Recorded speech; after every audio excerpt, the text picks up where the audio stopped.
The most surprising thing, is kind of funny, is this when you open the trap at Lake Beaver and a giant bullfrog's just sitting there staring back at you. And he's just kind of swimming around, lift him out with the net and send him back home.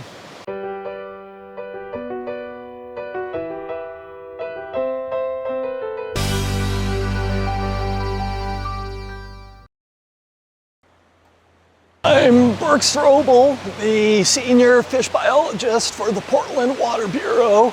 My main duty is to manage the fisheries program, and the main goals for the program are to protect and restore fish habitat and fish populations in the Bull Run River and in the greater Sandy River.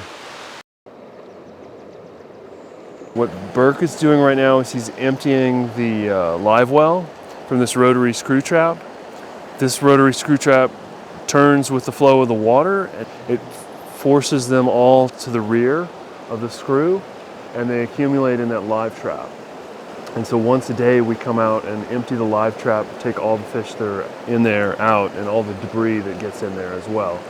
And then we're going to take those fish and weigh them and measure them.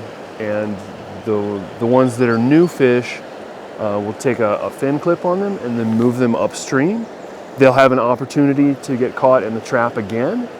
And if they get caught in the trap again, it's a recaptured fish. And the ratio of recaptured fish tells us about our trapping efficiency. And Burke hopefully will tell you more about that. He's the math whiz I'm not as familiar with, but I'm good at catching fish with a net. So that's why they hired me. We use a bubbler, which keeps oxygen in the water. The steelhead and coho are all listed fish under the Endangered Species Act, listed as threatened. So we're just trying to do the best that we can to take care of them. We anesthetize them with Alka-Seltzer of all things. So what we have in here are steelhead smolts. And smolt is the life stage where they're actively heading downstream to the ocean. And when they head out to the ocean, they get this silvery color with dark edge on the fins, and that's to prepare them for living in the big water. Oops, got some spunk left in them. 172 millimeters. Scale samples are used for aging the fish, and they can just count the rings on the scale, a little bit like aging trees. What do you think the biggest day was this year for smolt in the Bull Run? The biggest day? I don't know, about maybe a month ago, I think we had about 60 to 80 smolts, so steelhead and coho. The bottom of the cooler he just took out there, we had to take 2 trips back and forth, and you would just see a black cloud of fish.